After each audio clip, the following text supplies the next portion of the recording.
Welcome to A1 TV Telugu news. ఇక వార్త వివరాల్లోకి వెళ్తే భీమిలి నియోజకవర్గంలో మాజీ సీఎం వైఎస్ రాజశేఖర రెడ్డి 16వ వర్ధంతి కార్యక్రమాలు ఘనంగా జరిగాయి.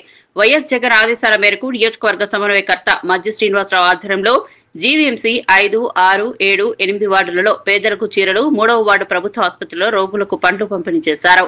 రాజన్న మరణం లేని నాయకుడు అని మధ్య శ్రీనివాసరావు పేర్కొన్నారు. ఈ కార్యక్రమాల్లో వైసీపీ శ్రేణులు, అభిమానులు, కార్యకర్తలు అధిక సంఖ్యలో పాల్గొని రాజన్న సేవలను స్మరించుకున్నారు.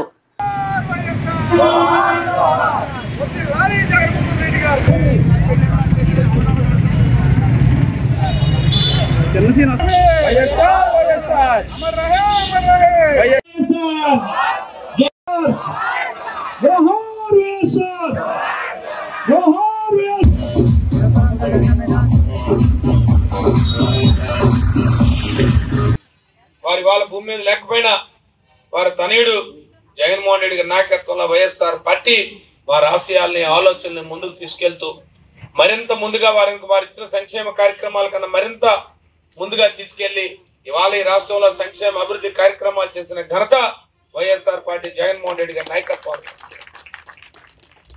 ఈరోజు వారి వర్ధంతి సందర్భంగా ఒక మాట మాట్లాడుకోవాల్సిన అవసరం ఉంది.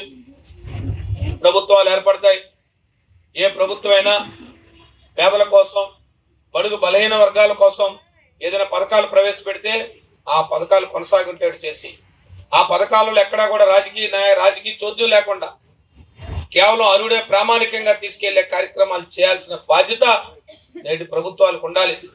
కానీ దురదృష్టవశాత్తు ఇవాళ ప్రభుత్వాన్ని పరిపాలిస్తున్న ప్రభుత్వం అలాంటి కార్యక్రమాలు చేయకుండా కేవలం కోత విధించే కార్యక్రమం, ఒక సంక్షేమ కార్యక్రమం తీసుకుంటే ఇవాళ వికలాంగులందరూ కూడా అరువులు పెన్షన్ లేక ఇబ్బంది పడుతున్న పరిస్థితి వచ్చింది.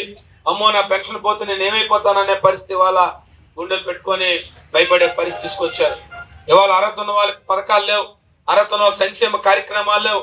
కేవలం ఎన్నికల కోసం అనేక హామీలు ఇచ్చి ఇవాళ సంక్షేమ కార్యక్రమాలు చేయలేదు.